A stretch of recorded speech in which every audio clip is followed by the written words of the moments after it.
did. I think I did it last time. I hate doing the intro, dude. It's just awkward. And weird. I found my harmonica earlier, and I even thought about like I fucking do a little fucking harmonica like intro or something, but I forgot to bring it in here. All right, welcome to Hill Ride with me, Jake, and him, Jason, and today we are interviewing Josiah from Nearly Mine.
Hello.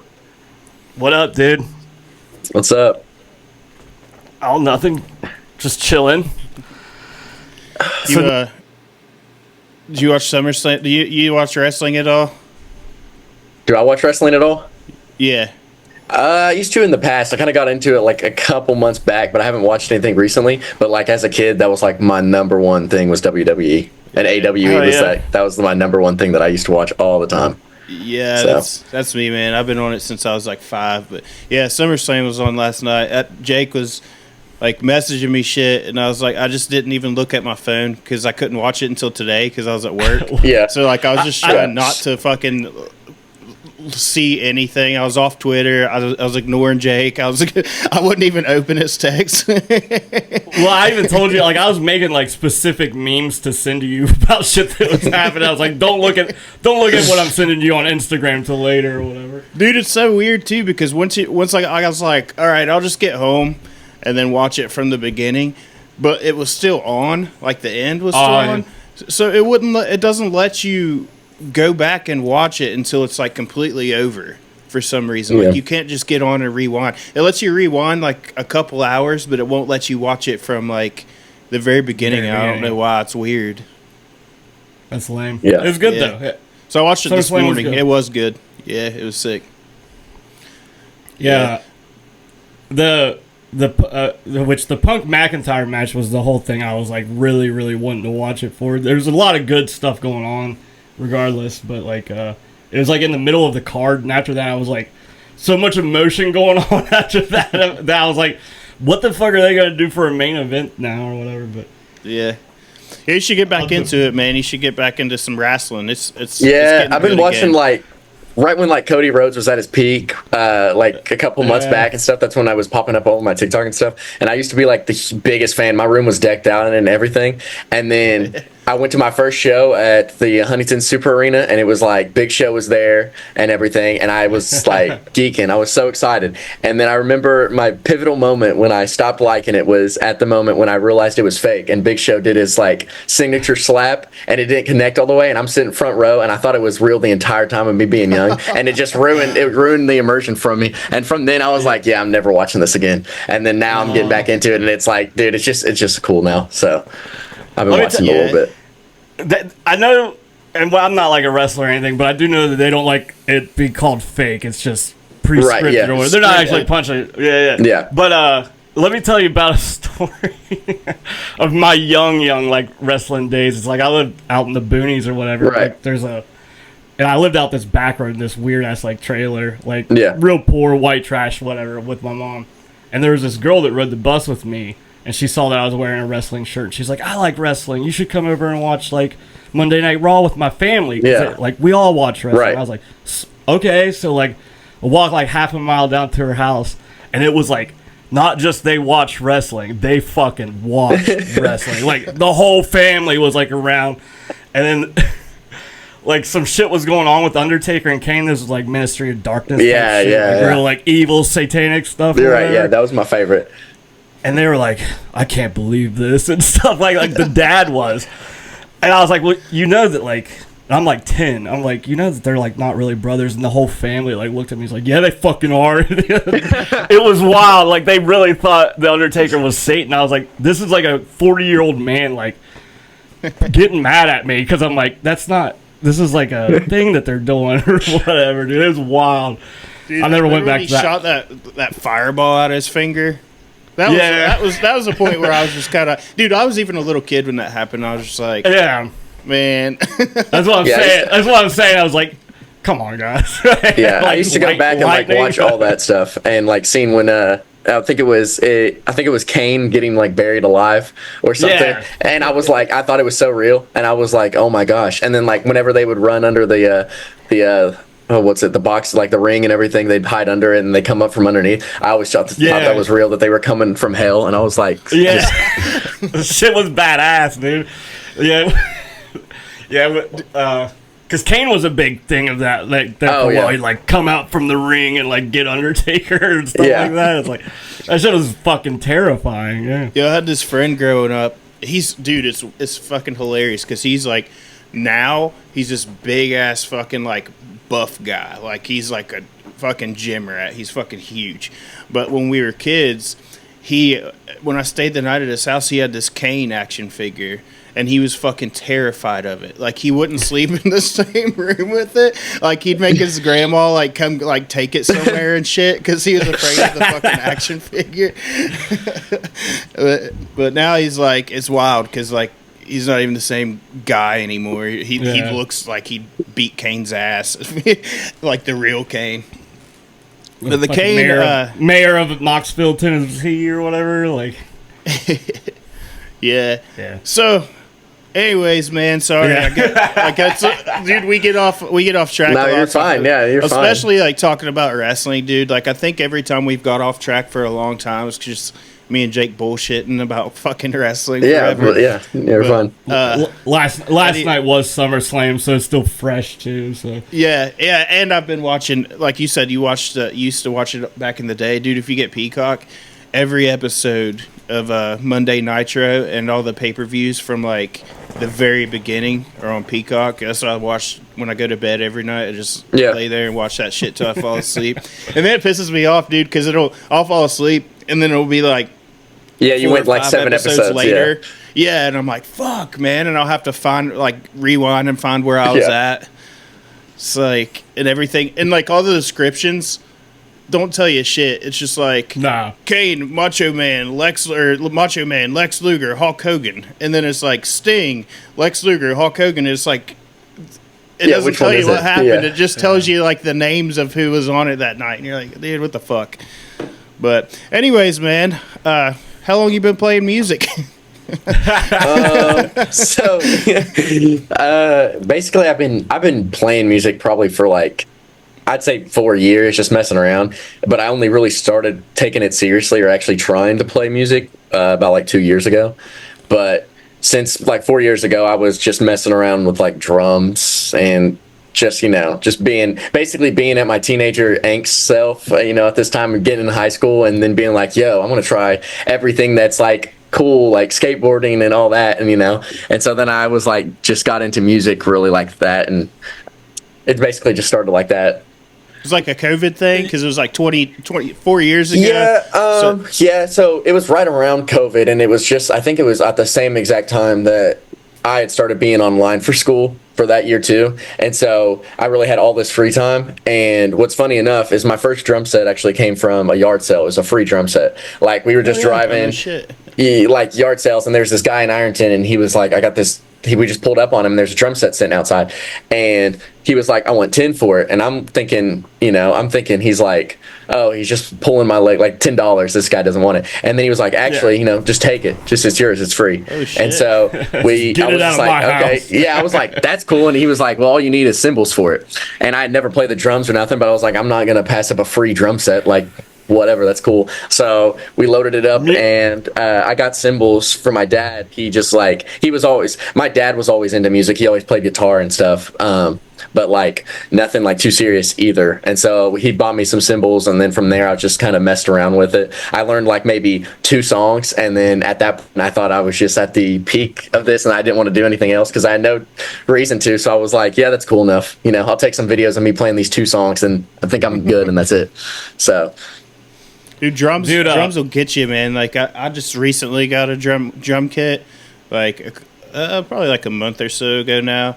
Like, yeah, I haven't stopped fucking with it since I got it, dude. It's just like one of those, like I'll be at work and just thinking about like drum beats and shit in my head, and it's like, dude, drums is what I wanted to play first, but my mom wouldn't let me. So I think like I'm getting it all out now. Right, like, my guitar player, like he's like fucked his finger up or something, and he's like, man, like today he was like, I haven't played guitar in like a fucking week and it's killed me. And it's like, dude, I haven't played guitar since I got a drum set, and I don't fucking want to. Drums are so much more fun. Yeah, but, dude, that's awesome. You got that shit for free. Yeah, I was thinking like the fucking music fucked up that guy's life or something. He's like, just get it out of my house. Oh yeah, he said he was like in bands forever. He was an old guy, so I'm sure he just had it in his garage like forever or something. He was just like, every time take this out of my sight. It just like broke his heart. Like, God, dude. Yeah, but like it was a pretty good drum set. I mean, everything was like for being free. I mean, everything was intact. It was pretty beaten up and everything, and sitting in garage, so it was all rusted. But I mean, it was intact. So. That's pretty badass though. Like getting a free drum set. How like overall, like you're younger in general though. Like you and your entire band, nearly 9 or whatever. Like how old are you guys? Like 20, 19? So our youngest is 18, and he's the drummer. And then I'm 21, and the other guitarist is 21, and the oldest is 22. So we're all right there around the age. And I was telling you yesterday a little bit. Is like you guys sound like. You've been playing a lot longer than a couple years. We appreciate like you guys you're a lot better than like what I would expect from like a 19, 20-year-old band. I appreciate that. Yeah. Like I can't overstate it enough how much it like shocked me when I listened to you guys. Man. Well, like because I was like, all right, there's when you guys young kids playing. Like when we played that show with you guys last weekend or whatever. Yeah. Like I'd heard you guys like online or whatever, because whenever I see like a band on the flyer or whatever, I check it out, see what's up with it. And I was telling them on the way, I was like, man, this shit's fucking good. It reminds me of like Title Fight and like stuff. And I'm like super into that shit. And then we got there and you guys played, and me and my guitar player Fresh just looked at each other and we're like, yeah, this is fucking shit. This is a shit, man. Like it's so good, and like you guys are like tight as fuck too. Like, so have you guys been the same lineup, or actually, or 4 years ago, or were you doing something different? I think our first thing released in 2021, and it's on streaming, but it's like it was a whole different time back then. So when I got my drum set, I had this friend that I'd known in like school, but we had never really even talked or nothing. He just was on my socials, and I posted I had a drum set, and he was like, yo, you want to be a drummer for this band? And I was like, yeah, cool. I mean, thinking to myself, it's just, honestly, I was just like, yeah, it's just a cool hobby. I'm not going to get into it or nothing. It's cool. Yeah. And so I said yes to it, and then me being in high school and stuff, this was right around the time when I was into super like death metal and like anything like that, gore grind stuff. Anything like that, that's what I was into. And so then he pulled me aside and he showed me all these bands he's into, and this was like Midwest emo stuff, like Mom Jeans and like Modern Baseball. And I'm sitting, I can remember my time we're sitting in this, basically a call like this, and I'm just thinking to myself, what are they trying to get me to play? Like I think this is just the worst music ever. I'm like, this sucks. And I'm like, whatever, I'll play it. And so it was me and these 2 other guitar players. One is still in the band, Braden, and we kind of got into it, and we kicked the other guitar player out, and so then it was just me, a 2-piece band with me and him. And we released, I think, 2 singles and an EP from that. And we're still, like, proud of it and everything. But I think both of our hearts really weren't into it. It was just something, like, it was easy music to get a hold of. You know, you play the same drum beat over the song. You play a simple guitar riff tapping. And then you don't even have to really be singing-wise or nothing, put your heart into it. Just you sing, and that's it. Yeah. And so we did that for that, like, a couple years. And then finally, it was at a point, I think me and him both just were like, listen, dude. Like, I want to make something that's actually gonna. If I'm gonna do this, I enjoy playing music, but like if I'm gonna do this, I want to do something actually, like, I don't know, like something that's gonna be generational or something I can at least play for a long time. And he was like, yeah. And I was like, I can't play drums that well. Like, I still can. I'm terrible at the drums. So I was like, okay, well, first, if we're gonna do this, I'm switching to bass. And I was like, that's easy to play. I never played another instrument in my life, so I was like, bass is definitely the next one for that. And then he was like, well, why don't you sing? So we changed kind of singers. He still sings on the songs. And then we were lucky enough to find our drummer now from Proctorville. And we don't know how we came upon him. He was just fell literally just like a diamond in the rough. We came across it. We were looking for a drummer for probably like 9 to a year month. Like it was so many, like we were looking for so long and we could not find anybody.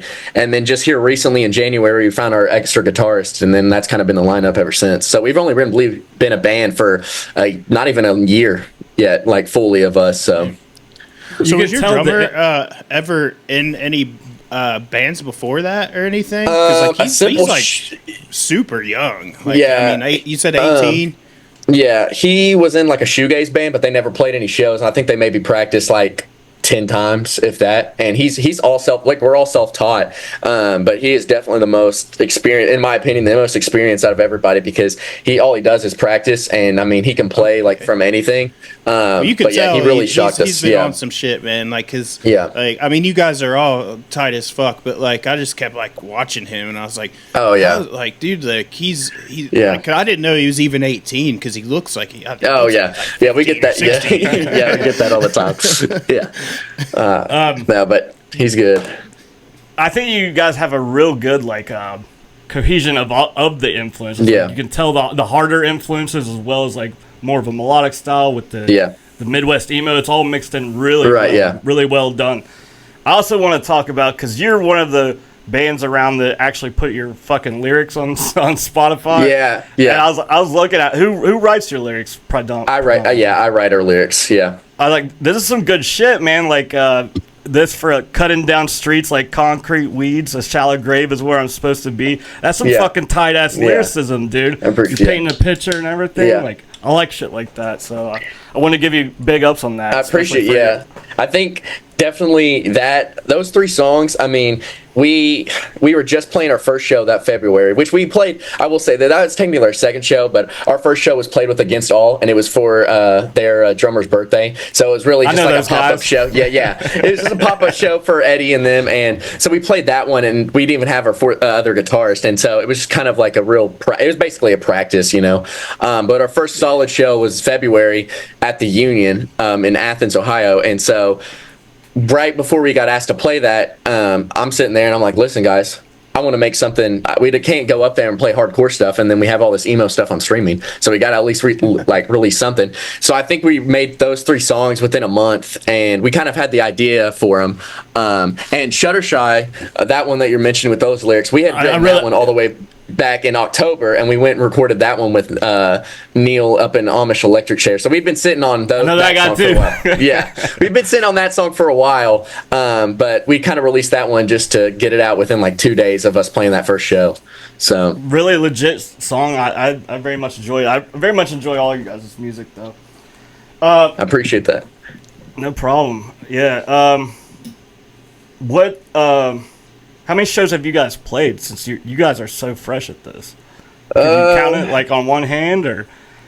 I don't know now, honestly. I can't remember, because we had after that show, we played maybe a couple, 3 or 4 after that. And then right before summer, our summer got we were playing a show just about every single weekend. And that's what we were trying to do, because, basically, once we got our second guitarist too, it was like, this is what we want to do for the rest of our lives, if possible. Yeah, it's all. You know, that like this is what we want to do. We're young, we have the capabilities. Like, you know, let's just right before we go back into, if we do fulfill college, we go back into it, or we get an actual career, like let's just try to make something out of it and see where it goes. So we were just trying to book any show possible. So I'd say we're probably good, like 15 shows so far, maybe around that. Hell yeah. But It's badass. What do you think? What do you think the worst one you ever played was? Definitely. I knew what you were getting at, Jake. So the worst show we ever played, we played 2 acoustic shows without our drummer. And the first one went really well. It was in Huntington. It was a house show, and that one went pretty well. But the second one was in Portsmouth, Ohio, at this place called The Landing. It's like a coffee shop. And great people, super nice, all of them. And there was a pretty good bit of crowd that came out and seen us, but I don't know what it was, if it was just a day, but it was just me and the 2 guitar players. I'm not playing anything, I'm just singing, but for some reason, I just feel like I can't sing that day. I was not doing good, and then I had forgotten like every single song's lyrics, just like halfway through. So that was, and, being an acoustic show, all the pressure's just not on me. It really brings that out. Yeah, no, it was kind of chaotic, and we've been playing we play all of our songs all the time, but there was these 2 that we just like kind of were revamping into an acoustic, because a lot of our songs are so high BPM that it's really hard to transition to acoustic. So we transitioned our 2 like fastest songs, and it was just not happening. I could not even figure out where I'm supposed to sing at and nothing. It was just not a good show, but that was definitely our probably worst one. So that's probably going to be like a little harder for like the stuff you guys play. Yeah. And that's the fact that you guys put your lyrics up, and that's like, because me, like, nobody knows what the fuck I'm saying anyway, dude. I can get away with fucking anything. Right, I can say whatever I want. No one will fucking know. I've been trying to push this onto all like my friends that play, because there's so many bands around here that don't put their lyrics up. But for me, I like to read them, so I'm like, hell yeah, I'm like more immersed in the show when I'm there. Like, I already like the music, I already like what you're doing. But if I know what you're saying too, then I'm like, I can feel it. Yeah, that's like more of a thing anyways for us, because we play, like, we're a hardcore band. That's what we consider ourselves and everything. But we also love, I love like beatdown hardcore, straight edge hard. I love all that. And so going to playing with a lot of these bands, we consider, like, we see all these people moshing like harder to the other stuff, and so like we know we can definitely get that crowd, but we also know that our music is just not. There's a certain that way when people listen to us. So I've always felt like, hey, let them get the energy out on the other bands and stuff, and let us really captivate like with our lyrics and stuff. And so like put them on the streaming services, so when we play, get into it, but at the same time I really want people to like delve deep into what I'm saying and everything, and be like, okay, he's saying exact something. Same, dude. Yeah.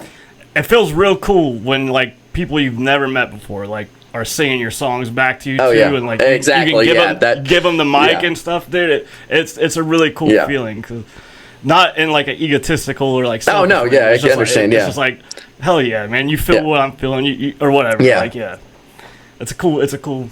Yeah, I get it completely. That's basically what even happened when we released Shuttershot, what you were singing, because we released that for that one show, and we had like 3 dudes up there that had been listening to our stuff and loved it. And when we played, that was our first show ever, and we had people screaming back the lyrics to us like right in the front. And it was just, it was an unreal feeling to me. I'm like, wow, I just released this song like not even a week ago. And there are lyrics that I took time writing, but at the same time, I'm like, I did not think it would reach somebody to this level where they're they're good. No, they're good. They paint an image. I feel it. Like, really good. I appreciate shit.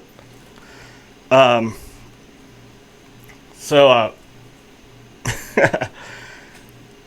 if you weren't playing what you're playing in Nearly Mine, is there any other style that you would like to like attempt? I think I've always, if I wasn't playing Nearly Mine, honestly, it'd probably be I'd be doing some vocals for like slam metal or something. That's just, I don't know. That's always been like a favorite of mine, listening and stuff like that. Like Peeling Flesh and all those bands. They just are some bands that I can always listen to. But then at the same time, I'm on that other spectrum of like Balance and Composure, like that stuff. I mean, we're pretty similar to that already, so I can't really say, but like more shoegaze, I'd say, some stuff. Right. So going to see Balance and Composure in October, man. Fucking stoked for it. They've been one of my favorite bands for Yeah, I just picked up a record from theirs. Like, I think it was, I forget what record it is, but it's like their third record or something. And I found it down in Portsmouth, and I was like, I got to pick that up. Like, that was just a crazy find.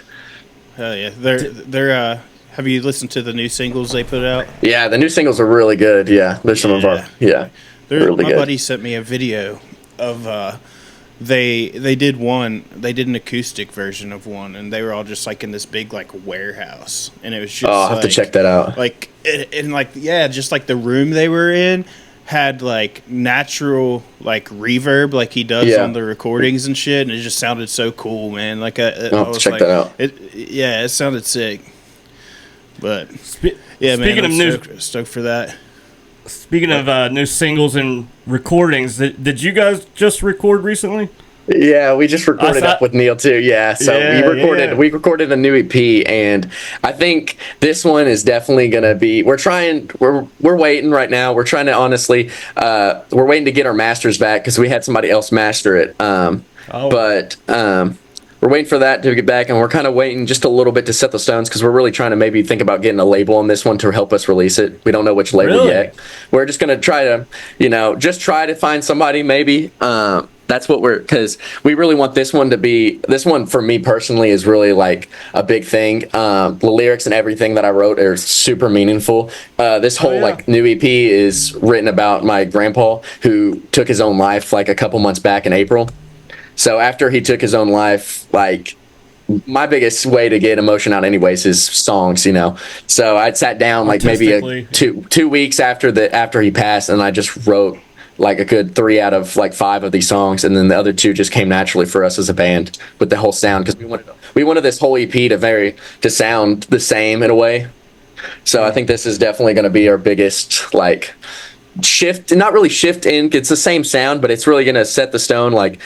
This is who we are, and those last 3 songs. That's who we are too. But it's like that was just a kind of a taste. Like this is really as this a full band because this is like really what we've had. We've spent like 3 to 2 months on all these songs, and we played them live. So most of the songs we play them live now. All that. But yeah, that's most meaningful. And we're releasing soon a single from our past recordings called "Weaved Recollection," and. That one is also very meaningful to me, but it's not going to be on the EP. But we want to have something for people to listen to before this EP because who knows when it's going to come out for a while. So we want to have some people listen. So Stoked, dude. Yeah, excited for it. Dude, what do you guys do right? Is it usually like one of you got like? Are you like the primary songwriter, or do you guys all get into a room and fuck around until you come up with something? Or I mean it depends. One of our songs, I mean, my guitarist, who's been there since the beginning, he helps me a little bit every now and then. I'll write something and I'll send it to him or show him, and he might be like, okay, change this word to this or something like that. It's really, and now he did like fully write one of the last songs on the EP, but for the most part, it's just, I get into an emotional state, sit in my room by myself, write out my feelings, and then what happens is I'll go through that like 4 or 5 times, like rewriting that song completely. I'll send it to them and they'll be like, dude, that's amazing, I love that. And then next day I'm like, I changed everything, here's a new version of it. And they're like, okay. Dude, I do the same shit. They're like that's dude. Cool too, I guess. Sure. So I'm very specific. Me and Kirk have that same type of relationship where we're always just sending lyrics back and forth and like not really like like trying to be like, I like this part really like a lot. Maybe we could tweak this or whatever. We do that a lot, but then sometimes I'll have full set songs that are just I wrote or some that he just wrote or whatever. So I completely understand that dynamic, especially with the guitarist. Like, especially, I've never been one for our lyrics to be too, how do I say, like, too forward, if that makes sense. I want you to be able to have your own interpretation on every single song. Dude, that's how I've always written. I understand completely. Yeah, like that's how I write. Once you write a song and put it out into the universe or whatever, everybody's gonna take it however they take it. But if there's a way that they can like bring it to themselves, and, like imagine it for themselves, like I think it's better. Yeah.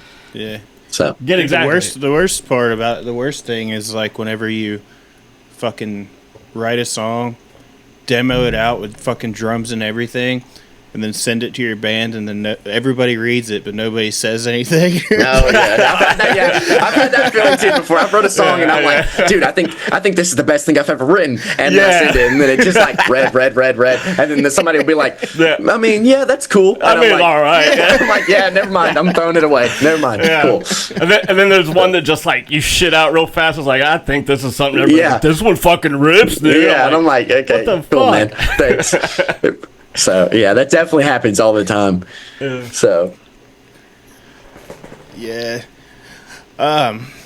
So you've played. You said you can't remember how many shows you played, but that's actually fucking awesome. I mean, you guys. I mean, when was your first show? February of this year. February of this year. Yeah, I think you said about like 15 to 20, somewhere in that range. Yeah, somewhere like around. I'm hoping at least. I mean, I could actually probably go back and like check for sure, but yeah, I'd say something around that because I know at least through the summer. So what's that? So 2 months. I mean, and then we at least played like 8 to 7 shows just in the summer alone through all the weekends that we could play. So, and then we played a couple already after, and then we played like a lot before the summer for February starting. So yeah, I'd say somewhere around that 15 or so.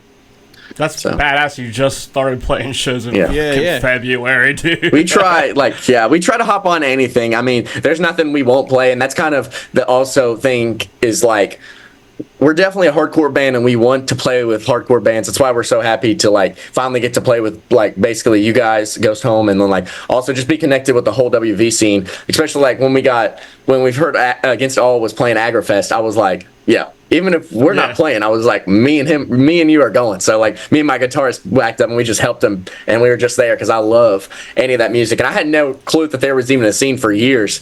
So I'm just even happy to be actually in the scene. But at the same time, like our music, I mean, you can consider it like with a lot of the lyrics like emo and everything. So we're able to play with some emo bands from Huntington, and I think we're able to play with a lot more just shows that more people are not as gatekeepy to us. We're able to play with a lot more. So it helps us for sure. Like I was saying, your music definitely hits on multiple levels of like exactly the stuff. Like I think that works to your advantage. Guys are like you could play with like whoever. You know what I mean? And there's some bands that it's not like I have a friend. He was in a band. They were kind of like Circa Survive type stuff, but like they have heavy parts and stuff. And he was like messaging me. He's like, dude, I think this is like, he thought it would work to his advantage because he could play with like both styles, but he's like, man, we're not heavy enough for this show, but like we're too heavy to play this show, and it kind of sucks. But I think you guys are on the right track. We try. And we're also trying, like, with our EP, like, we're coming out, and that's our sound. But at the same time, with that EP, there's definitely a good, like, 3 kind of sides to our music on that. And we're also trying to just gauge people's, like, listening, being like, okay, what do people like the most? Is it the lyrics, really? Because there's some songs on there. I mean, every song I've written was personal, but it's like some songs are written more lyrically than others. And then other ones are the instrumentals, and we have breakdowns. And it's like, which we're trying to gauge also, like, just where we're going to take this after our EP and see what people like the most and everything. So, for sure. Also keep in mind what like you guys like the one. Because that'll translate at the end of it too. Like people will enjoy what you guys enjoy the most a lot of times. But so understandably though, you do want to gauge like what are people digging the most. I get that, but you have to find that happy medium. Right, of like we come from all like different backgrounds. Like I said, me death metal and stuff, and then our drummer, he's always been like a pop punk dude, and then our guitarist, he's like Midwest emo, and he likes everything as well. And then our other guitarist, he's a big Trivium fan and like periphery. So we kind of all come from different sides, so it helps us a lot when we're writing. Yeah, because we don't want to be stuck into one sound for a song, because some songs we make and we're like, this just sounds exactly like this song, or this just sounds exactly like this whole genre, and it's like, that's fine, but that's not who we are as a band. So let's just merge everybody's ideas into one, and it helps us write something cool, I think, every time. Yeah. I will say about like the feeling like because what you were saying about your friend's band that had like that Circa Survive sound that thought would help them or whatever, is I get that feeling about us sometimes. Like we'll play with like you guys and like the harder bands. It's like, well, we're not that hard, but we're still hardcore. But then we'll get booked for like straight up punk rock shows, like up the big cities, and they're like, I'm not saying they're not fucking hard, but it's just straight up like Ramones different core kind type of, different stuff. kind of hard. Yeah. Yeah, so we're the like hardest band on those shows. So there's there's a weird feeling sometimes, like where do we even fit? Like, we've got that for sure. Like playing with emo bands, some of the times we'll play like a couple last songs that are hardest, and they're like, whoa, like that's cool and all, and then we'll play, of course, like our probably heaviest show that we played was at the Loud with the Last 10 Seconds of Life headlining, and we were playing with them and Onakuma and Together Lost, and so we're definitely like the least amount we're opening, and I was coming into it, I'm like, we're gonna play it because it's a show, because I love playing shows anyways, and I'll play a show, but I was like, at the same time I'm coming in there, I'm super nervous. I'm like, I'm just gonna up there and people are not gonna hear me do anything except for singing, and they're gonna look at me like I'm stupid. So I was like, whatever, we'll see how it goes. And it went really well. I had a lot of people come up to me after and was like surprised. I was surprised the fact that even people were that enjoying it for us. So it was nice. And that's something you'll get to, is there'll be like people like, damn, dude, you guys are like whatever, the different style. That like you stand out too. Like you're not just like another metal band on the bill or whatever. But do you know Roy Bush? Yeah, I've heard of him. I've never met him, but I've definitely seen his. He's a buddy of ours, but he opens a lot of hardcore shows, and a lot of times just him playing acoustic, and like people still fucking dig it. Like it is what it is. Like people, I'm sure they're probably going there with the mindset like, let's fucking go, man. It's, right? Yeah, exactly. Fucking mosh and shit. But I mean, but like, and then like it catches you off guard. You're like, holy shit, man, this guy's fucking good.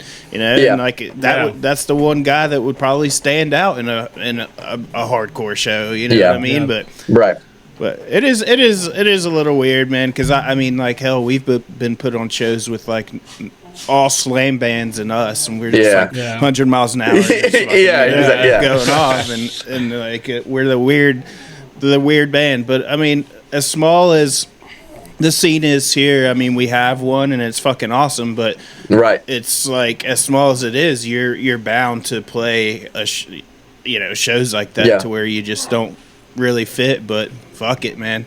You're out there. If you're good at what you do, like it or whatever, and you love what you're doing or whatever, it's not gonna. Yeah, that's the main thing. Is whenever I play a show, I just want to show people like, whether or not you like it, this is something that I love. Like that's just how I show every show. I mean, if you every single show I try to throw in, I mean, as much as I'm like constantly, everybody always laughs in the band because they'll be playing just a nice riff, and I'm over there, grab my bass, and I'm slinging it. I'm walking to both sides, banging on it, just even throwing it around and jumping up. So yeah. But that's just what I love to do, because as soon as I start playing, I'm like, this is just exactly what I want to do for the rest of my life. So I'm very into it. Awesome. Dude, it's really cool to see like people, have that spirit, because I know a lot of people in music right now, they're like, I know a lot of people personally that are like, don't even play anymore. They just like got burnt out, and they're like, fuck this shit. So it's cool to see you guys so excited, and you're so young and it already good as fuck. Right. So like it's gonna be cool to see where you guys go. Yeah. And I'm super I hope we go. Yeah. We have very excited. We have like a lot of we're really fortunate to have like a lot of friends right now in the scene too that are already like higher up than us. The band called Anxious, if you guys know who they are, they're similar to like Title Fight and stuff, and they're pretty big in the hardcore scene right now, especially for like this new generation of music. And so their bassist did our design for our green T-shirt that we just released for our merch, and we've talked to them all the time. So we have like a couple friends like that we know of through all the area of the United States that are like in pretty big, decent hardcore bands and stuff, and we're just lucky and fortunate to even have the connection with them. So that's badass, dude. Yeah. So since you're still pretty relatively new to playing shows and stuff, about half a year, is there anything you do like to prep, like mentally or physically, before you do, like that you found like this seems my shows go better when I do this, whatever? Physically, not really. It's just like, I really try to make sure you still got that youth energy coming out of you. So exactly. Physically, not really. It's just like, make sure I don't eat anything to make me throw up. That's about it. Like, that's all. Make sure I don't feel like that. But like mentally, I just always am like prepping kind of I'm like very driven to music anyway, so like when bands are playing before me, I want to be up in the mod. Like I want to be there, so I have to try to calm myself down beforehand because I'm like I got to make sure I have this energy for them. So that's kind of the mental state, but it's also just like me, just like prepping this, where my head's at and everything, because I don't want to be thinking about a whole different scenario or anything that's wrong in my life. So I got to make sure I prep, like just having a clear mind, kind of, and being there for the music. So that's all I do, really. Yeah. That's something that I found is like I can't really sit there and get engaged with the bands before we play. Yeah, it takes me out of my space to like. Not that I'm not like listening. No, whatever, it's like, the same way. Yeah, I have to stay focused at least enough to get up there. Otherwise, I'm gonna be all over the place. Because I've done that before and it's not worked out. By the time I'm getting up there, I'm like trying to play my instrument because I'm already like spin kicking and everything, moshing like crazy to like these bands that are open, So, dude, I definitely like that Aggro Fest, man, Against All. They they played and then they fucking literally moshed to every single band the entire fucking time. Yeah. I was God, dude, like I couldn't do that because it was like it was an all day fucking thing, dude. It's like I couldn't do that if I wanted to, man. Like I did it. I did it up until I did it up until maybe a couple of the last bands. Like I don't know if I was moshing for you guys because about at that time I think I was about dead. But it was around that time right when you guys played. I was like, dude, I've been going because I was up there with them just about all the time too. And either if I was doing that, I was taking videos on my camcorder that I had. So while I was doing that, I was like, dude, this has been an all day event. I've had like no food or nothing. I'm dead. I can't. I think for the next one that gets done, we're not gonna book it like that or whatever. Like with that many bands and stuff, we're gonna try for something a little bit. Well, I mean, not me personally. I don't book the stuff, but it's like they probably shouldn't be 9 hours long. Whatever. Like, no, it was a fun event though. Like split it up into 2 days if you're gonna have like that many bands, you know what I mean? Yeah. Do like, but I mean, honestly, it was one day, some another day. Fun event. The 2 day thing the 2 day things could take people out of it, like after the first day, just wake up, because motherfuckers are old and shit. And they'll be like, man, I went to a show yesterday. I have the fucking show hangover from like all the sound and stuff like that. I loved it. I thought it was great. I mean, it was a little bit long, but like I said, I was talking to Paul about it, and I was just thinking, like, this is just a great area and everything, and you don't really have anything during the time of this year, like exactly where he had it. So I just thought it was a great way, and you could really be something big. The area is honestly perfect, and the place that you guys have it at, it's so open. I realized when I came in, I was like, wow, this is set up like beautifully and everything, and the sound and everything was really good. So like I loved it. I was up there the entire time. But I was lucky enough after we played just last week with you guys, I was lucky you guys played after us. So right when we got done, I was moshing for you guys, and especially for Mile Wind, I was up there spin kicking. By that time after the show, driving back, I was dead the entire time. So that's always the worst part, man. Like you get like you're hyped up all day and shit, and then you get done playing, and then you're like, fuck, man, I gotta load all this shit back into the van. I hate to the next show or home. God. Do you guys have like a band van or anything, or you guys drive separately? That's really what we're trying to look for right now. It was sad enough, literally like a couple of weeks back, there's this dude selling a church van, a 350 extended, and I was like, this is perfect. Like, I can take out the seats, have the band stuff in the back, and we can all use the seats. Perfect. And he was like, he told me $7,000, so I basically had the money there, driving down for it. And then while I'm driving down, he was like, sorry, man, we accepted a different offer. And I was like, okay, bro. So I just turned back around. I thought I was terrible. It's just distraught. And I was like, dang, because I've been trying. That deserves an ass whooping, man. He should have. I know. You should have went there and fucked him up. I've been looking forever, and I'm still looking. But luckily, right now, I have a truck. I drive a Silverado. So what I did was I just recently found a cab for it. Before that, I was just wrapping tarp around everything with ratchets, and it was nice, but it was terrible because I'm afraid, if it really rains hard, it's gone. Like all the stuff is bad. Dude, so we did that shit. We drove all the way to fucking North Carolina like that one time with just like a all our shit in the bed of a truck with like Yeah. a tarp strapped around it. Yeah, no. Like, you gotta do what you gotta do, man. It works, but it's just scary because. So luckily now I found like a cab and it didn't actually fit. But I was like, you know what? I'm buying it. It's $100. I was like, I'm buying it. I'll make it fit. So then I got home. We bolted like metal like rods in the back of my truck and put it on there, and it works now. So I'm lucky enough to have that, and that's what we pulled up with the last show. So we just got that one. But I'm still looking for a van. I don't want to use my main truck. It's already got a lot of miles on it. And if we actually are able to tour something.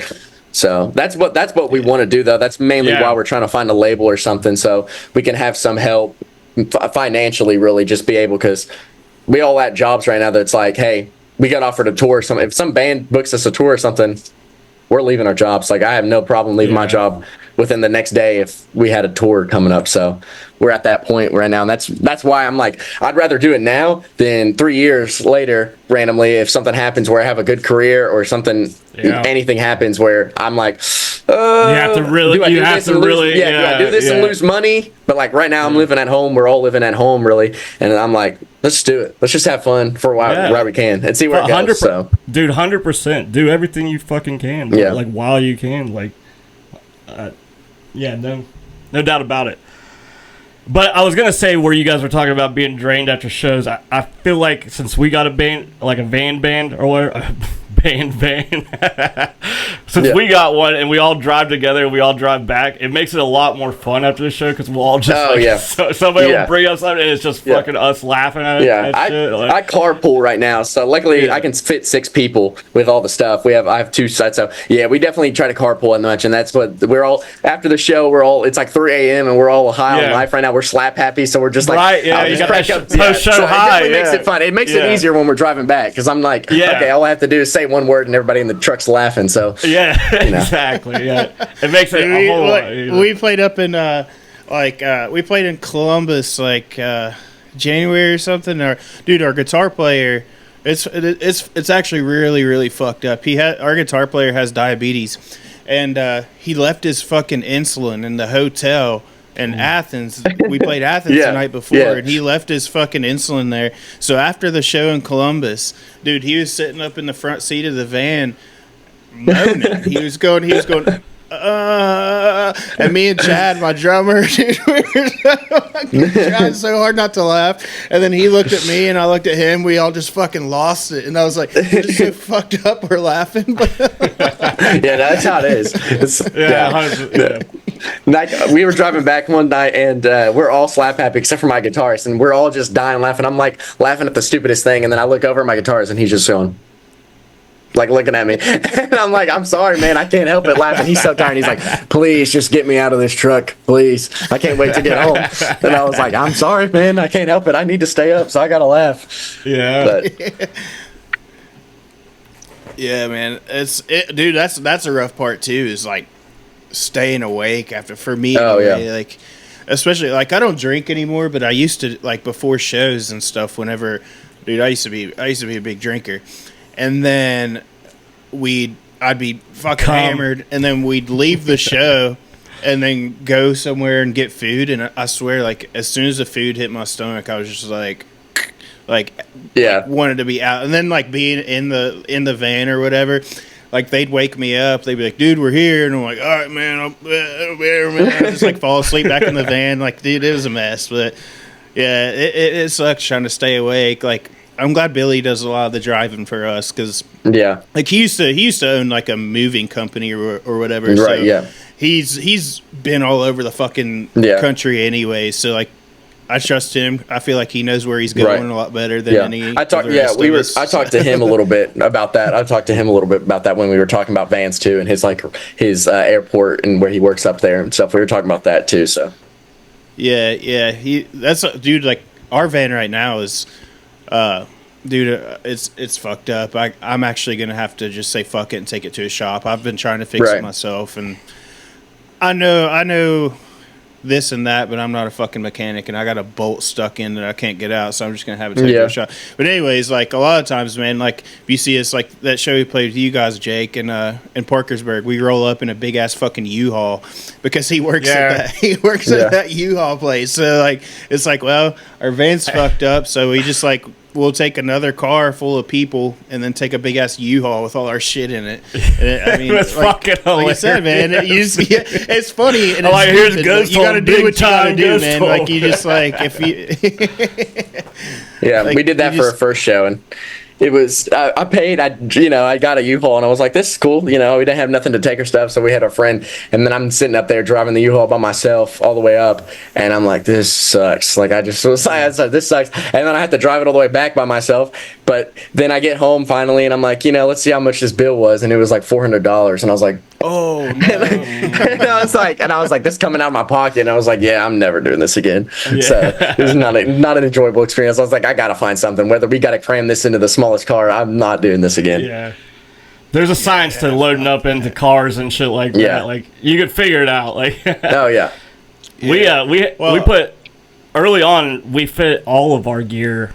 We had drums and like shit on us, but we were able to fit all of our gear for a certain show because like the car we had, we borrowed off somebody. It was like a skate competition, and it fucking blew up on the way.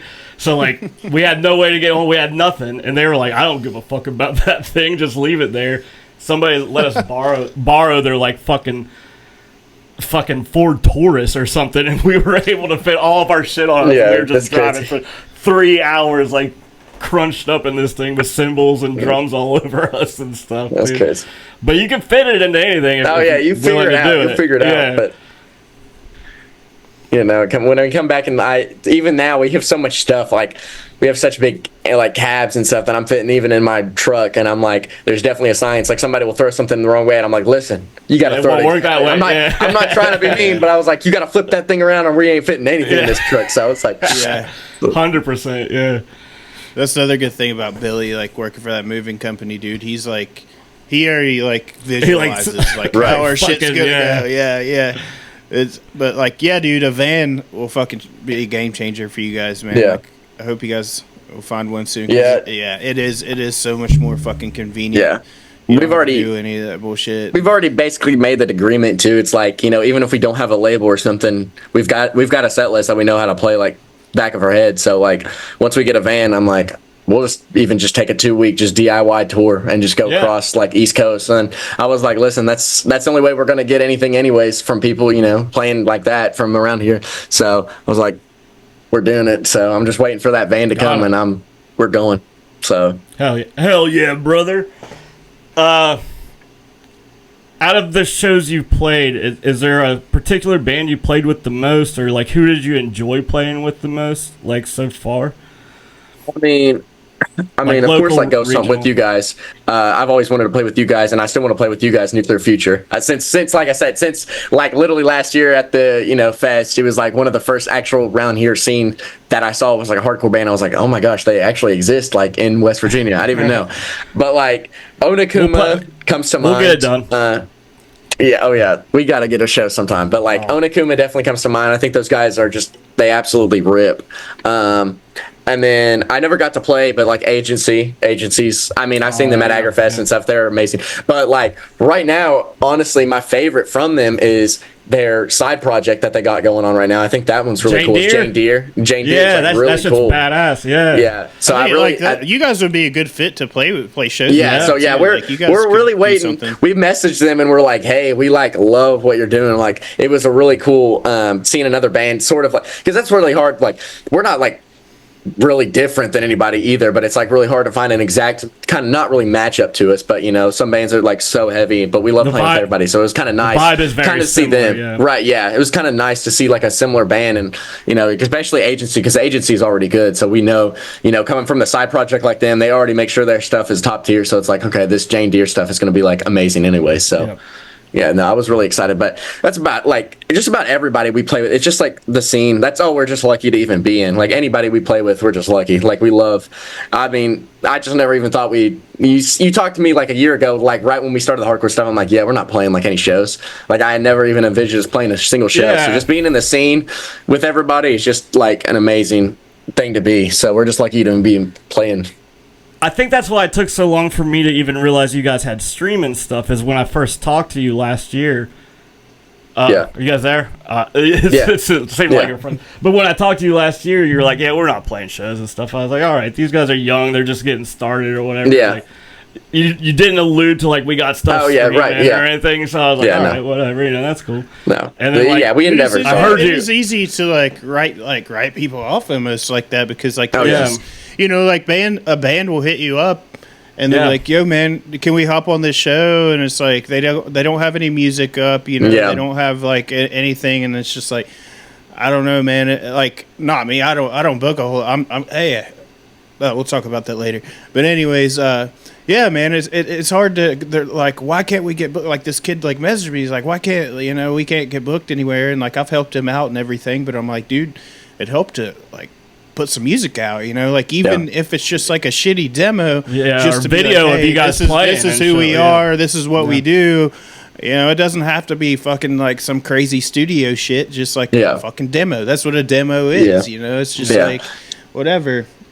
But it's easy, like whenever a band's just like kind of like, because so many bands, you know, they're Right, like, yeah. they say like we're starting a band and like it gets fucking nowhere. So it's good to see like you guys actually fucking sticking to it. That was fucking doing that was the it. thing. Like before we played any shows, that's why we released that too. It's because we wanted to make sure people before we're on a bill. Like that way, we were just lucky enough to get our first show in Athens. You were anyways. able to reach Then out and be like, somebody randomly reached out to us that heard. It was funny. He actually seen a post from Neil all the way back like a year ago of us being in the studio and having a song, and he thought it was cool, and so he reached out from that, and it was just lucky enough to have it. But I was like, we got to have something out, and we had already gone with like Neil up there in Amish Electric, so we had stuff that we were sitting on, and You there's went to still the best. like a song out of that will never be released because it's, you know, to us it's terrible now. So like we do the same thing, but we're just lucky enough to even get the opportunity to go up to his for the first time, and this second time especially. This second time was just even a better experience. So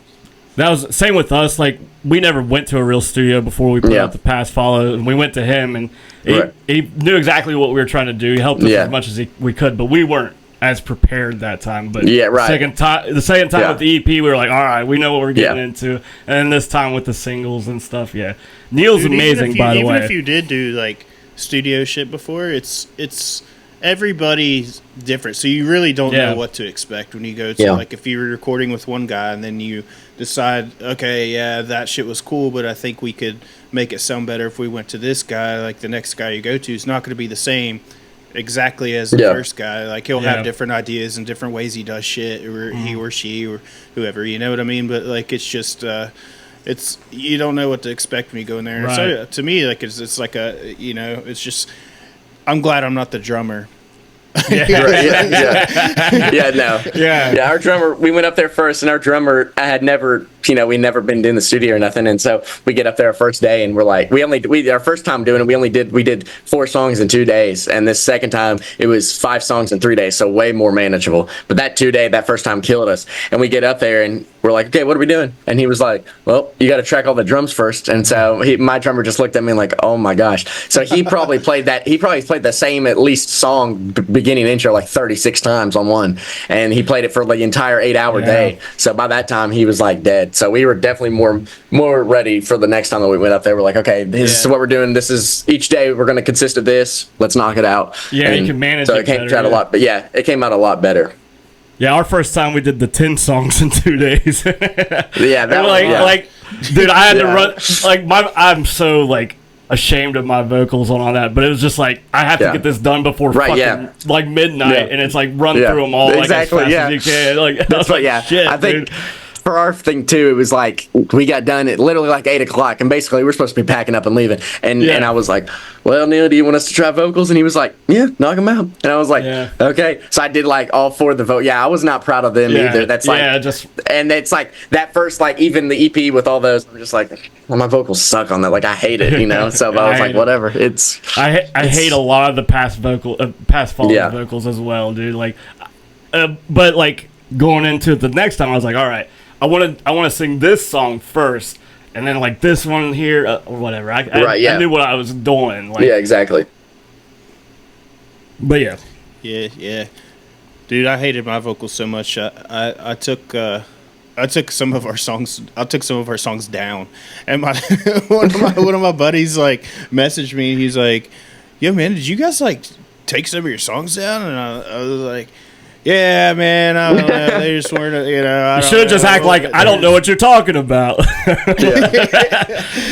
the fucking internet's out to get us. Spotify's taking down our songs. Yeah, man, it's. But yeah, like you said though, like no matter how tight you are, how prepared you are, you'll always feel like, I do anyway, like if I'm on somebody else's time, I feel like I'm like pissing them off. You know what I mean? Yeah. Like, fuck, man, I gotta hurry up, rush, and get this shit done. Yeah. This guy's That's like, how I always am. But There's then at the same time, it's like it's their job, but you still kind of you're like, right? Yeah. Fuck. There's absolutely nothing about Neil that makes you feel that way, but just internally, like, Oh yeah, yeah. dude, he's the coolest dude. He's in the super, world, but, yeah. like, yeah, but like internally, you're like, oh fuck, man, we've been doing this for 2 days fucking straight, like he doesn't want to do this, you know what I mean? Yeah, I couldn't. I don't understand how he does, because like I see him listening to that same like drum fill even just like 100 times to make sure it's perfect, and love him to death for that. But I'm like sitting there listening to myself in the studio. I hear it 3 times when he plays it out loud, and I'm like, turn that off. I'm like, I can't listen to it, so I don't know how he does it. Shit, so dude, you know, we're very appreciative of him. He's amazing, because I mean he's so good at what he does. He can tell like the tiniest difference ever and make the song amazing. So yeah, he's recorded quite a few quite a few bands around here that like the Emily Dill and Horseburn. Yeah, they're really good too. A whole bunch Emily of like Dill's really good. Yeah. So actually, I think I talked to him. He's going to be a guest on here at some point because he is like recording a lot of the bands up and coming and stuff like that. So that'll be cool. That'll be cool. Yeah, he's recorded another band like T-Hoy, The Entire History of You. They're really cool. They're from like Columbus area, and they do scream. It's just wild. It's very 2000s emo, like Under Oath stuff, and his voice is just wild. And like even Emily, her voice is just crazy. Like their band is really tight too. When they released Chasing You, like one of their singles, I was like listening, and then I was like, my gosh, this like not even just like the instrumental, but I was like, Neil's like on this one is just absolutely like astonishing. It was crazy to hear. I was like, this is wild. So they're really cool too. Yeah, and I've been meaning to play with them, but we haven't got something set up either. So there's so many bands around here. So play with them too. I'm really good friends with their guitar player and their bass player. Like their bass player actually their guitar player is like in the original Ghost Home lineup, and their bass player was in like every Ghost Home lineup. But I kind of like whenever they popped up or whatever, you know what I mean? I was like, it was called Emily a Deal and the Hot Mess. So I just kind of was like, man, I know what I'm in for. Because it's like person's name and the fuck. And then I finally like listened to it, and I was like, dude, this shit has like My Chemical Romance vibes. Like it's fucking good. Like I dig it a lot. Yeah, my drummer's a big fan of Paramore, so he lost it when he heard her. He was like, oh my gosh, like this is amazing. They randomly popped up on like my like Plan For You page when I was working midnights. I was like, who the fuck is this? Like I had no idea. I was like, that voice is a fucking amazing. And like I looked at their page, and it was like, they're from West Virginia? What the fuck? And then Cody, who's bass player in Ghost Home or whatever, I was like talking to you guys at a show, and he's like, I play an Emily Diller one. I was like, no, you fucking don't, dude. Like, so it was all like mind blowing to me. I was like, how do these guys exist? Like, this was all like a year ago. But I think by far, like, hands down, in my opinion, to me, she has the best voice in what's going on in like punk rock and stuff like that. But none of us are like real singers or anything like that. But like, no, I might try to throw a little singing in there, but I'm not. I tried, but I'm like, I'm not. It's not good. My singing is just to give me a break from my screaming. Is basically all that is. That's all. No. I just gotta whoa a little bit. I gotta whoa a little bit. Like, what's the point of singing? You're not gonna whoa around, dude. Like. But hey man, do you guys have any shows coming up? Like, yeah. This won't be out until Jake, are we doing it this coming Sunday? Put this one out? Be the one after. It'll be the one after. So if you have any after next Sunday, you guys got anything coming up that we can throw out? And right now, we're trying to set up a show in September. That's about the earliest if we do right now. We're trying to find something in August. We're always, like I said, we're always looking for shows. Anybody can hit us up, and we're ready to play anything. But right now, the closest one is in September, and hopefully that one's in Morgantown with a couple, like, sort of big name bands. There's OK Buddy. They're pretty on the come up in Pennsylvania. We've talked to them, and they want to play with us. And then we have, like, Prize Horses, like another band that's pretty cool, and then Broken Vow is like a big straight edge band right now that's on the come up too. So all those bands, and they're all like former members or like members currently of Anxious, so where we know those guys. Cool. So they're pretty cool. But other than that, we've got October's pretty right now. We've got like a 17th show possibly. I think it's in Morgantown too, and then the 26th show in Beckley with a fest or something that's going on. So that's about it. We don't have really any recent or like coming up very shortly shows. Sick. All right. Yeah. I just like to get. It's like you guys got shit coming up. It's like really because like a flyer up or something at the end of the episode. It's like, are you on the Calcified Fest? What was it? Is that what were you talking about the Calcified Fest? Is that what you're saying? No, not Calcified. I want to play. I wish we would be on Calcified. That's a cool bill. I'm gonna try. I'm trying to make it out there. It's a little far for us, but I'm thinking of. There's another fest going on the 26th. I don't think they've released the name of it yet, for sure. No, it's no, I don't think they have. It's just, but it's in Beckley, I believe. Hidden Valley. Hidden Valley Fest or something. Hidden Valley Fest. And it'll be cool. It's got a couple bands from. It's like it's in Beckley, so it'll be cool. But like, really, no. Our main thing too is like. We played a lot of these places, and it's not where we try to personally book outside and try to find cool places to play we've never played before because we want to see. Yeah. But like, of course, anybody asks us to play a show, we'll play a show there. But like, that's the hardest thing too is just finding other venues to play because it's really either hard to get in contact with a lot of places or it's just hard to find any places that are even playing. You know, I've reached out to probably like 5 places at least, and they're like, "Hey, what music do you play?" And I'm like. You know, it's sometimes I'm like, should I say hardcore or should I just say punk? Because like, you know, they might not know what really hardcore is. So I'm like, we play punk music, and they're like, oh yeah, we don't play that here. And I'm like, we don't do that. Okay, cool. And like here in Ashland for sure, it's all just like for like country music. And so we have like a couple bars that even just like kind of venues, like stages. And I'm like, hey, can we play here? And they're like, oh no. If you want to do an acoustic set, and I'm like, well, you know, last time that didn't go over too well. So, well, man, what you can, like, I'm not trying to be like the old guy talking, you know what I mean? But like, what you can do. We technically are the old guys. Get on, Bandcamp. Do you guys have a Bandcamp? Yeah. Yeah, we do have a Bandcamp. I don't know if we've updated it. That's my guitarist. He put that on from since then, but. We'll get on there and type in the search bar like the city that you want to play in. Yeah. And like bands will come up, and you just reach out to those bands and be like, "Yo, like we're trying to come." Idea. That's a really good idea. I didn't even think about that. So yeah, I appreciate it. That's a hard thing. That's the easiest way because if you hit up the venue, man, a lot of times they won't even fucking read your shit. Yeah. And plus, like you got to, it's your like if you're the main band on there, you know, you don't have a draw. I don't know about you guys, but we don't fucking have a draw like 6 hours away. You know what I mean? Yeah. So it's better to get in touch with the band and be like, "Yo, do you guys want to play a show with us X date? Like, we'll get you down here." Just show swap, that's pretty a much. good idea. Man. Yeah, it's because we usually have like we either try to contact or we have Lewis from WV Hardcore Shows try to contact because he does have a little bit more pull with his account, so we try to help him. But it's still just like hit or miss. So, something Paul did to like get in touch with like venues or whatever, and I wouldn't recommend doing this like way far outside of your reach or whatever. Right, like you were saying, like 6 hours away. But he made an email account like of a professional booking type thing, and he started emailing venues with that, and like coming off as like a whole other thing, and that like helped us a little bit like get venue like reaction or whatever. Because we email and we have like our own personal booking. But I see what you're saying. But a band doing it, right? Yeah, you act like a professional booking type thing or whatever. Yeah.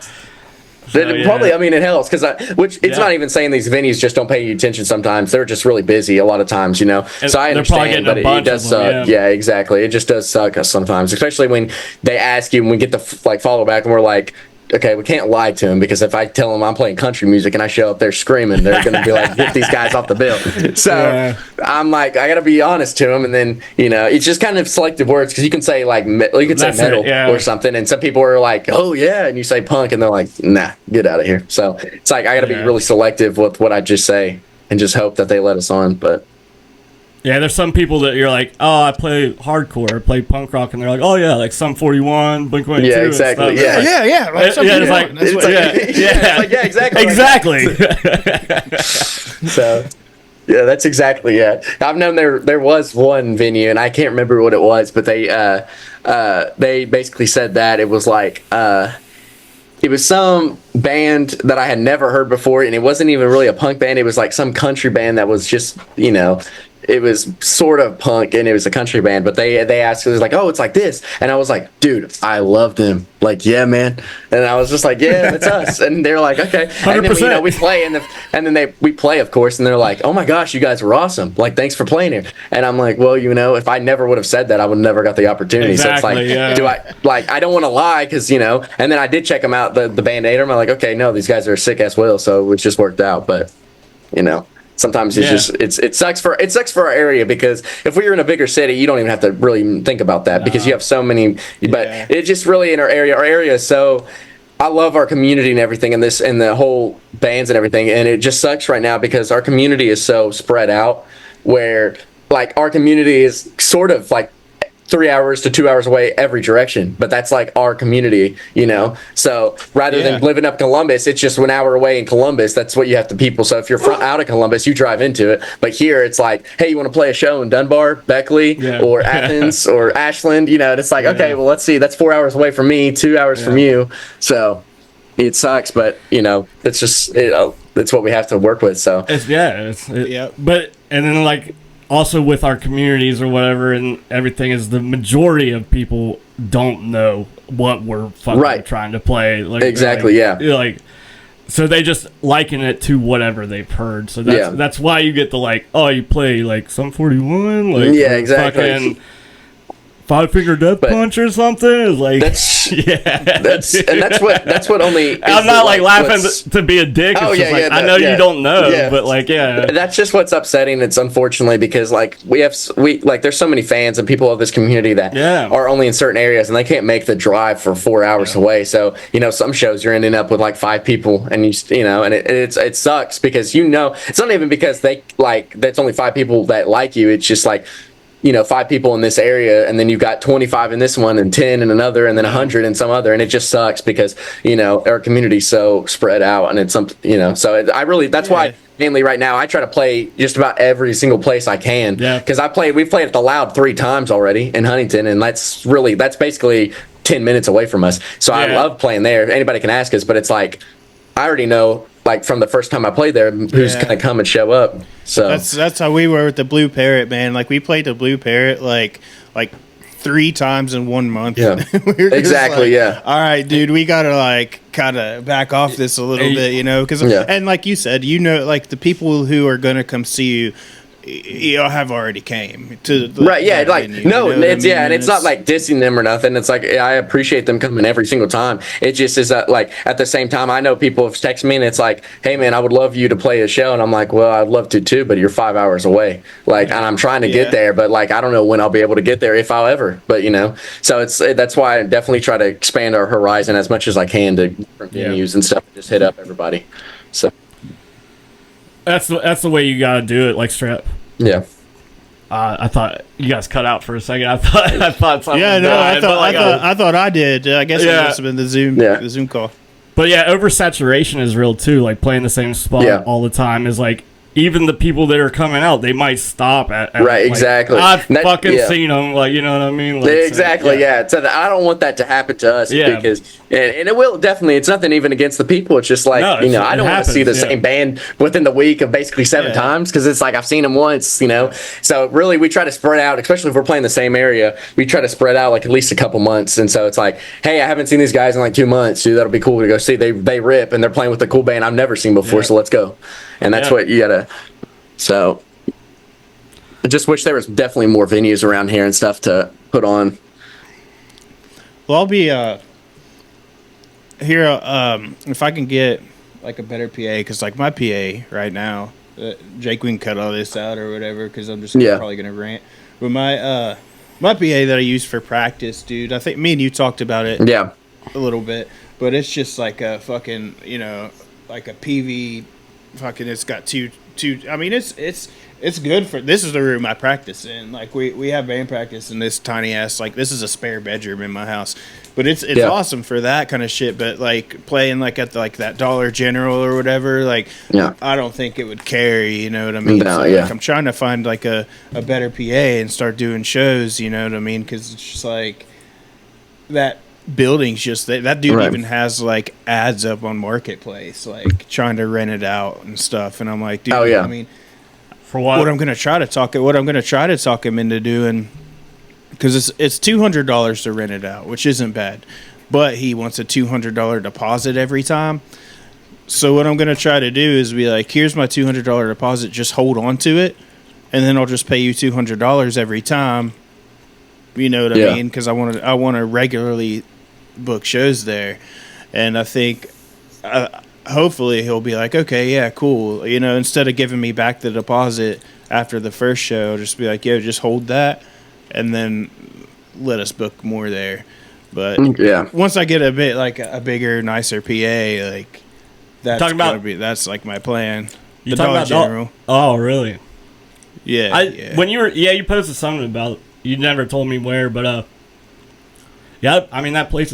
Well, talk to Paul, dude. Like, see if you can use our spot, man. See if you can use our PA. Like, I don't have any control over that or whatever. It's not. Yeah, there's been actually a couple people, man, that have been like, yo, I have a PA you could use, but like, I don't want to have to rely on that. Right. Like every time I'm trying to have a show, it's the same thing like, as me. I basically said it. Like, I mean, just like we live in Ravenswood. It's like 5 minutes away from that place. Well, you guys remember Contact Sports? Yeah, I know Contact Sports. Their bass player, he's coming back soon, and he was like, "Yo, I have a nice PA you can just have when I get back." Ooh. And I was like, "Well, fuck yeah!" But he'll be back in like September, so if I don't find anything before then, and hell yeah, the Dollar General is like a really honestly cool spot to have shows. It's really big. And that's like really cool, especially to how many people you can actually sit in there. Like that's why, and it's really like Paul was saying, it's in like the perfect spot. It's an hour away from like literally everything, and it's right in the middle of just everything. So it's really cool. Yeah.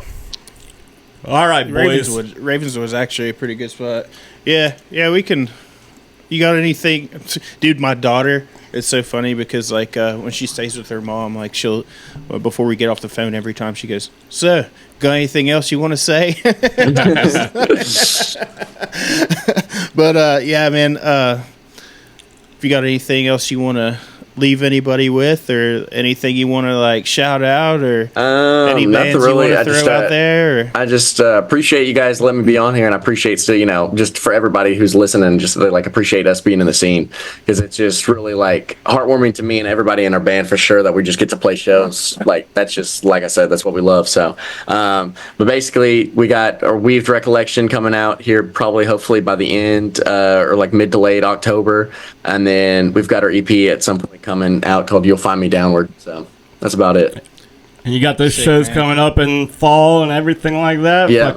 So the future's looking new and clear for Nearly Mine. I'm hoping. So that's what I'm hoping. Yeah, we'll definitely we'll put together something. You guys get anything, hit me up, or anybody listening, anybody has anything, we're down to always play any single show. So, but we're there for sure.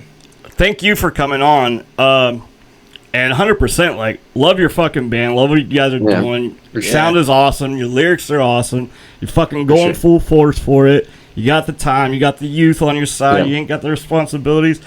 Fucking 100% do that, dude. Like, don't waver in it. Don't get burnt out. Don't get jaded. And there's going to be things that might make you tend to lean that way. It happens to everybody. But don't pay them no mind. Keep doing what you guys are fucking doing. You're fucking killing it. Hell yeah, dude. Thank you for coming on. Thank you, guys. Appreciate it. All right. Later, buddy. Thanks a lot.